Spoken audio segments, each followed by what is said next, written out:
What's good, y'all? Thanks for tuning into my video. Don't forget to like and subscribe. It doesn't cost you any money, but will help me out tremendously.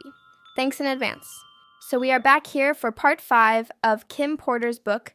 If you haven't watched part 1, 2, 3, and 4, go back and watch, then come on back. So again, we are not going to waste any time. Grab your popcorn and wine, and let's get straight into it. The fact of the matter is, Sean was a complete control freak. He was absolutely the worst. But of all of the things he did for control, this might have been one of the most despicable ones. We were in the bad boy office one evening, sitting in the lounge area, enjoying a meal. Sean was smoking one of those big cigars he liked when Faith entered and sat down with us. She seemed relaxed as she said, "Hey guys." I smiled. I never had any bad vibe from the marvelous Faith Evans. We never talked about the wild time the three of us shared at one of Sean's parties. I gave her a hug. "Hey girl, what's up?" Sean smiled and asked, "Hey, what brings you out?" She addressed Sean saying, "Look, when you asked me to hook up with Chris, I understood. You needed to control him.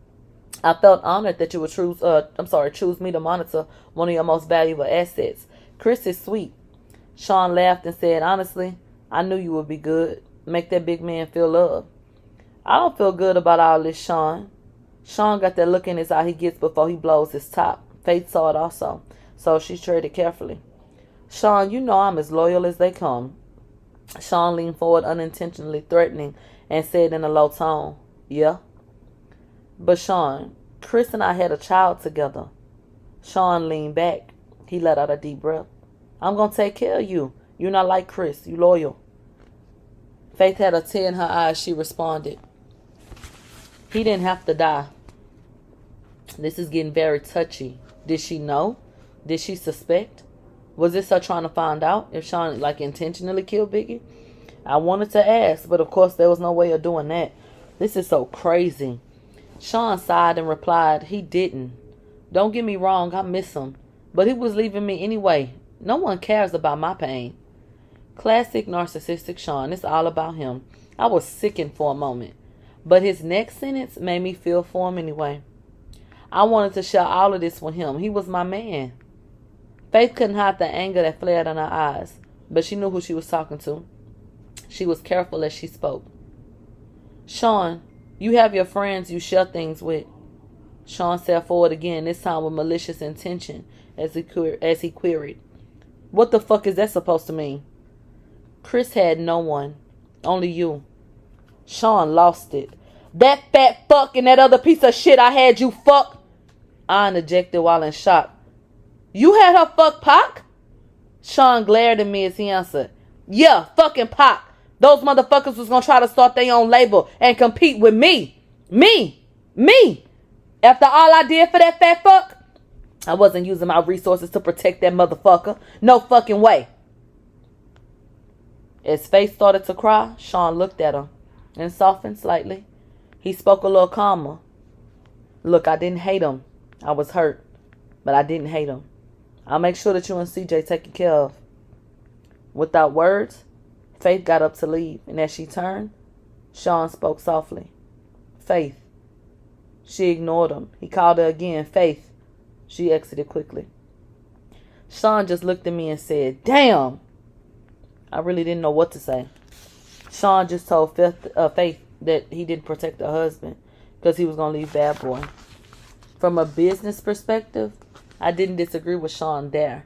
If you're leaving and creating competition for him, why would he spend his resources on you? So, I hugged Sean.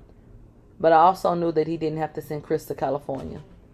I wondered if he realized that he sentenced him to death. He hugged me back with tears in his eyes as he asked, "How the fuck am I the bad guy, huh? I fucking do nothing but bust my ass to make everyone live comfortably, and I'm supposed to just let niggas walk all over me?" As I held him in a comforting embrace, I replied, "No, baby." And he took me right there on the couch. Like I said, Stockholm Syndrome. Chapter 14, Outshine. This particular evening, I was at Sean's house and Quincy was staying with a friend. It was some alone time for Sean and I until the doorbell rang and Sean got up to answer it. I heard a woman yelling, and I quickly realized that it was Jennifer Lopez, or better known to the world as J-Lo. "Sean, what the fuck?" she blasted. Sean responded calmly, "Relax, baby. Why the hell did you have to start shooting? Isn't that what we have bodyguards for? Normally, when these kinds of situations arise, I remain quiet and I just listen. I play my position, you could say. But I wasn't paying attention to the news for the last day or so. And even though it would be the only thing anyone would talk to me about for months, no one has spoken to me about it yet. So I entered the foyer asking what's going on. And Jennifer exploded at me. What's going on? What's going on? This nigga shot up a damn club. My jaw dropped looking back and forth between the two. Sean spoke soothingly. Jen, you gotta calm down. Jennifer was having none of it. Calm down? Calm down? You shot a bunch of innocent people, Sean. Sean placed his hand on her forearm. It's a bonding technique. He was shrewd in handling her. He does this to me too. And even if you know what's happening, it works. It's an intimate contact without being personal. He was aiming to disarm her. This didn't seem to immediately sway Jennifer as she continued. Why in the hell do you think Biggie's replacement will take the fall for you? Biggie's replacement? Wait, cause she be talking about... I had the note. Are you talking about Shine? Jennifer didn't even look at me as she responded. Yes, fucking Shine. Sean continued with a calm and even voice. Relax, the situation is under control. Jennifer was not calming down. She went on. They contacted my attorney for my statement, and there are a lot of witnesses, Sean. There is no way you getting out of this shit. Sean's arrogance can be immeasurable at times. He laughed and he asked, you doubting me? I couldn't believe it. I had to know.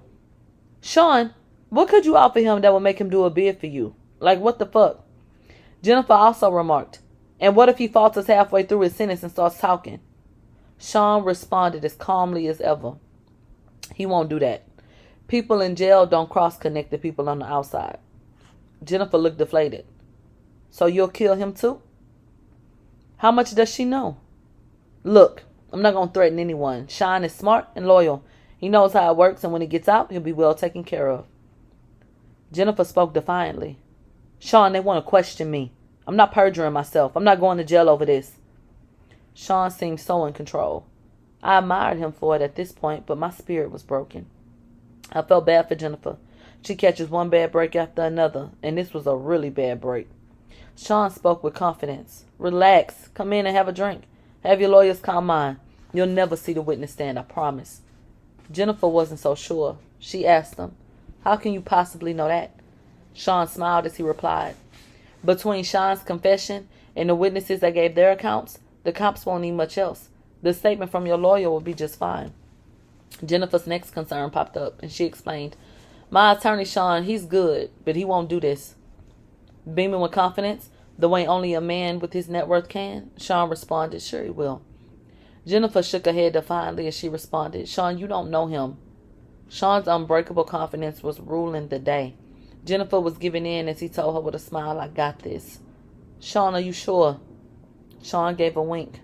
My attorneys handle situations. Give him my number too. Jennifer seemed leery as she asked, you're not going to threaten my attorney? Sean laughed as he replied, no, of course not. Money talks, baby. He turned to me and said, take her inside and pour her a drink. I had a question of my own. But you were going to make Sean the label's go-to man. What we going to do now? Sean looked disappointed as he responded. He had the voice, but his flow. I mean, artists with his talent are a dime a dozen. He looked at Jennifer. He's not a once-in-a-lifetime find like Jennifer Lopez. Now he's throwing on a charm. Despite the situation, she blushed slightly, and Sean continued. Let's grab that drink. Let me handle this attorney situation. Relax. Don't worry. We left the foyer and went to have a seat in the living room. He tried to make a threesome happen that night, but it didn't work out. Not that day. Chapter 15. Queen Bitch. Kimora Simmons and I went out to have drinks. She was looking at me seductively, and I was turned on. We were going to go back to my place afterwards, but suddenly, after a sip of my drink, I felt like I had to vomit. I excused myself and barely made it to the ladies' room. When I came back, Kimora asked, you feeling okay? I'm fine. I've been under the weather the last couple of days. I think I'm going to head home. Girl, your breasts looking kind of plump there, girl. Embarrassed, I said, not in public. She replied simply, are you pregnant? I was taken completely aback. Why the hell would you say that? She let it sit there for a minute. I bet in her head she was like, wait for it. And then it hit me. Shit. She gave me a minute before continuing. So what y'all gonna do? I didn't understand. Gonna do? If it's not Sean's, fuck. If it is, with the shock wearing off, the scope of the situation began to take hold. I said, I better get a test. She looked at me with pity.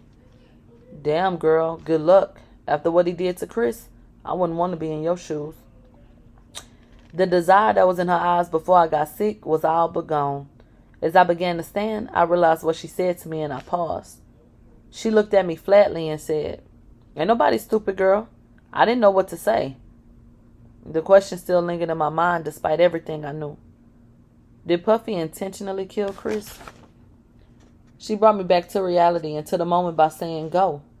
Not knowing what else to say, but knowing I had to deal with my situation right now, I replied, I'll hit you up. Good luck. Chapter 16. Christian. The next day, I was sitting on my couch deep in thought when my doorbell rang. I went to let Sean in. This was going to be scary. We made our way back to the living room and we sat down. Quincy was asleep. Sean seemed legitimately concerned. What's so urgent? I didn't know what else to do. I just blurted it out. I'm pregnant. The air in the room was as thick as J-Lo. Child, so it was thin. Was it somebody else's there? Where's Ashanti? Anyway, he was quiet. What is he thinking? He asked the obvious question. Are you sure? I spoke rapidly. I was on the pill. I'll get rid of it. I'm sorry. I just wanted you to know. No, that's wonderful. This is great. I was so confused. Huh? You're not mad? He laughed. Mad? No. Why would I be mad at this wonderful news? I'm going to be a dad with the woman I love bearing my child. What could possibly be better? He jumped right on the phone and called one of his besties. I could hear Will Smith congratulating him. Sean said, yeah, definitely. Hold on. Kim, baby. I was telling all the fact that he didn't get angry. And yes, I will admit, I was sure that he was going to hit me. So it was with relief when I replied, yes. And he told me excitedly, we got to have a party. His excitement was contagious. I was getting really excited too. Yes, a gender reveal, and he cut me off. Yes, of course, we're doing all of that. Everyone going to want to sleep with you right before you give birth. My heart sank in my chest. Everybody going to want to what? Sean went on with the same excitement. Well, not everybody, you know. Will, Jada, blank. Sean, I'm having your baby. He verbally waved me off. It'll be fine. I couldn't help myself. I just started crying. Sean grew quiet on the phone, then spoke low. I'll call you back. He hung up and took me by the hand. Baby, I never ask anything from you. I tried to see him through the tears streaming down my face. I couldn't believe the words coming out of his mouth. I tried to speak. Sean. He cut me off. I provide everything anyone could ever want. Do you want for anything? Sobbing, I replied, no, but it's the kind of thing I have to do in order to continue giving you this comfortable lifestyle where you live in a lap of luxury and get to be on TV shows and in movies. I know you don't want to do this, but do you want all of this to go away? A whimper is all I can manage. No. He continued softly. Then we gotta do this? But Sean, I don't believe in all this spiritual crazy shit. We got here because you're brilliant, not because of the sex parties. Do you trust me? I did. My soul was so broken. I did. I responded, yes. Then let's do what we need to do to keep what we have. As I nodded yes, he pulled me in to hug me. Thank you, baby. We're going to have a beautiful baby. He ordered me some food, and that night, I cried myself to sleep. I was going to be gangbang at 9 months pregnant. I want my children out of this life. My child going to have a good biblical name, a heavy Christian name. They're not going to take his soul. Come on back for part 6.